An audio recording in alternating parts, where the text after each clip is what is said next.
Assalamualaikum warahmatullahi wabarakatuh. Teman-teman semua apa kabar? Semoga semua dalam keadaan sehat, semangat, dan penuh harapan. Hari ini saya ingin berbagi cerita. Cerita tentang sebuah langkah kecil, tapi dampaknya semoga bisa jadi besar. Cerita tentang langkah awal baru sebuah gerakan bersama. Cerita tentang menghubungkan dua sisi harapan. Jadi tanggal 14 Mei yang lalu, kita meluncurkan sebuah gerakan yang kami beri nama Aksi Bersama. Ini bukan perusahaan komersial, ini bukan institusi negara, ini bukan partai politik, tapi ini gerakan. Aksi Bersama adalah wadah yang mewadahi orang-orang dari berbagai latar belakang untuk bisa bertemu, untuk bisa beraksi untuk Indonesia. Kenapa namanya Aksi Bersama? Begini, terlalu banyak orang baik di negeri ini yang punya niat, tapi tidak tahu harus memulai dari mana. Dan terlalu banyak pula masalah nyata yang kita hadapi, tapi kita tidak semua bisa langsung ditangani oleh pemerintah. Maka kami hadir sebagai jembatan antara niat baik dengan aksi nyata, antara masalah dengan solusi. Aksi Bersama adalah ajakan untuk tidak tinggal diam, jangan hanya menunggu, tapi mulai bergerak. Jadi apa sebenarnya Aksi Bersama itu? Ini adalah sebuah gerakan sosial gotong royong. Bukan untuk satu orang, bukan untuk satu kelompok, tapi untuk siapa saja yang peduli dan ingin terlibat. Kami ingin memfasilitasi karya nyata, membangun yang dibutuhkan rakyat. Bukan sekedar yang mudah, tapi yang berdampak. Kita bisa mulai dari yang kecil, yang konkret, dan yang sangat dibutuhkan. Dan bisa dilakukan bersama-sama. Bukan proyek-proyek besar yang perlu dana triliunan, tapi proyek-proyek yang langsung terasa manfaatnya. Dan proyek pertama kami adalah membangun jembatan gantung. Beberapa hari yang lalu kami baru saja menyelesaikan sebuah proyek pertama kami, jembatan gantung di Dusun Cikembang, Desa Cihanjuang, Kecamatan Cibaliung, Kabupaten Pandeglang, Provinsi Banten. Kami sebut jembatan gantung ini sebagai titian persatuan. Bertahun-tahun warga di sana harus menyeberangi sungai dengan jembatan yang sudah reot, sudah rapuh, sudah lapuk. Bayangkan anak-anak berangkat sekolah harus menyeberangi sungai dengan jembatan reot dan lantai bolong-bolong. Bayangkan ibu-ibu yang sakit atau lansia yang harus dibawa ke puskesmas, menyeberangi jembatannya pun dengan risiko tambahan. Petani yang bawa hasil panen pun harus ekstra hati-hati agar tidak jatuh, tidak rusak. Itu kondisinya. Dan sekarang jembatan barunya sudah berdiri. Aman, layak. Bukan hanya jembatan fisik, tapi jembatan harapan. Banyak yang bertanya, kenapa mulai dari jembatan? Begini jawaban sederhananya. Karena jembatan adalah penghubung. Ia bukan hanya menghubungkan dua sisi sungai, tapi juga dua sisi keterisolasian dengan keterhubungan. Keterlambatan dengan pembangunan, antara harapan dan realisasi harapan. Saat dulu saya bertugas di Jakarta sebagai gubernur, saya pun pernah menemukan sebuah jembatan gantung yang sudah hampir roboh. Letaknya di Serengseng Sawah, Jakarta Selatan.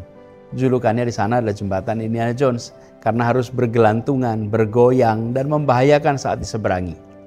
Setiap hari, anak-anak sekolah, ibu-ibu membawa barang belanjaan, atau pekerja yang berangkat ataupun pulang harus lewat di jembatan yang bergoyang dan berisiko itu. Saya ingat betul rasa khawatir warga karena satu kesalahan saja ketika berada di jembatan gantung itu bisa berujung kecelakaan yang fatal. Dan pada waktu itu saya juga tersadarkan ternyata membangun jembatan tidak sesederhana yang dibayangkan.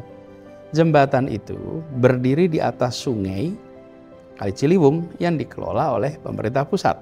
Satu sisi adalah DKI Jakarta, sisi lain adalah Jawa Barat.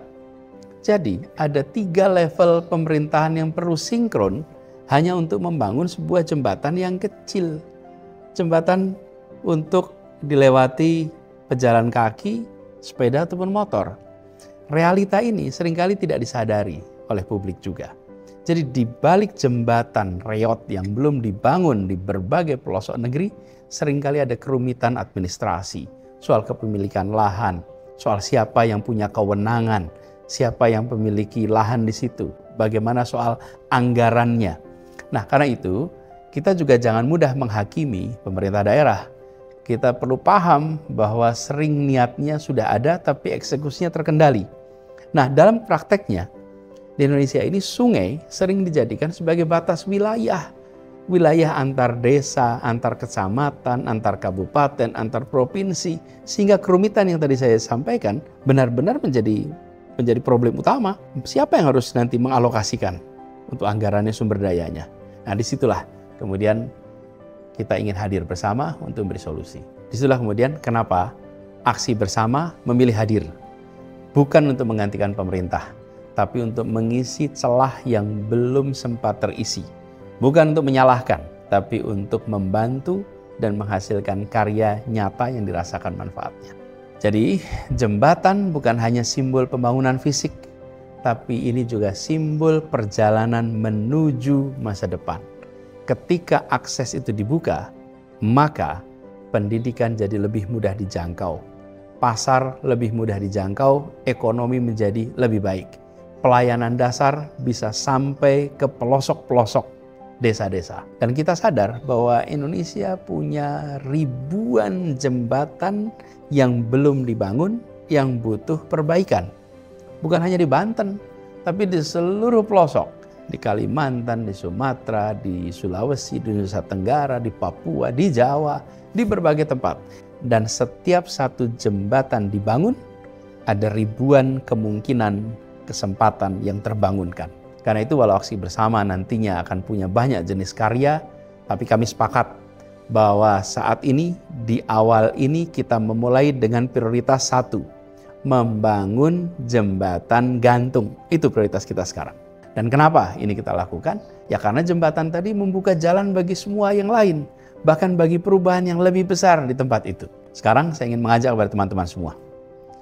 Kalau Anda pernah merasa ingin berbuat sesuatu untuk negeri ini, tapi tidak tahu harus mulai dari mana, mari aksi bersama ini jadi tempat untuk kita semua. Kalau kita punya waktu, tenaga, keahlian, apapun profesi teman-teman, bisa insinyur, arsitek, tukang batu, pegiat sosial, pekerja kemanusiaan, pegiat media sosial, penulis, desainer, ibu rumah tangga, atau siapapun yang peduli, yang punya harapan yang sama. Kami membuka pintu dan kami mengajak untuk mari bersama-sama. Bahkan untuk teman-teman yang hanya bisa menyuarakan, yang saat ini baru bisa membagikan cerita kepada yang lain, kerjakan itu. Itu adalah bagian dari aksi bersama. Karena ini bukan tentang satu orang, ini adalah tentang kita semua. Jadi teman-teman semua, aksi bersama ini bukan solusi akhir, ini adalah solusi awal. Langkah pertama untuk menjahit kembali harapan yang sempat robek. Untuk menunjukkan bahwa kita masih punya kepedulian, kita masih punya energi, kita masih punya mimpi, dan kita mau bekerja untuk mewujudkan mimpi itu. Saya percaya bangsa ini tidak kekurangan orang baik. Dan kita perlu wadah untuk mempertemukan mereka semua, mempertemukan orang-orang baik dalam aksi bersama yang nanti akan diwujudkan, dibuktikan dalam bentuk karya-karya nyata. Jadi, mari kita mulai sama-sama. Silahkan kunjungi situsnya aksibersama.or.id.